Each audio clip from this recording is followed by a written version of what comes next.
17 minutes or almost 17 minutes pa lang naman tayo ng ating laban.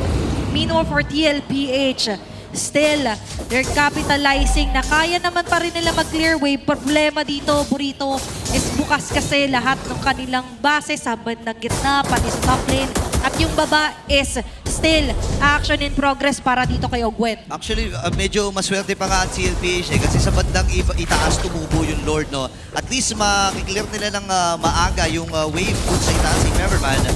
Pero sila pa nga nagsisimula. Ay! Si Kyle TC masyado pang malayo. Makakalapit siya dito, kalahati yung buhay ng Lord. Tapos sa may bandang likod, si Ogwen may pinaplano, ha? May niluluto dito. Tara, panalo ba ito para kay Ogwen na pati sa likod! Nakuha ni KTC, pumatok din si Ogwen. Pero makakasurvive si Sanji, kailangan na matras ng mga miyembro dito, pero nabugahan ni Super Marco. Gamit din ni Flap TC. Lord ay hawal TLPH, pero mag-isa na lang ang batang kambing. Kumpleto pa ang Team Falcons. Making it a triple kill! At ngayon sa game number 3, kakayanin na bang i-extend ng Team Falcons ang kanilang kalamangan na pag-stay? Ang kaya na nga i-extend ang Team Falcons sa kanilang buhay dito.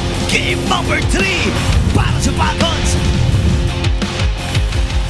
At 2-1 score!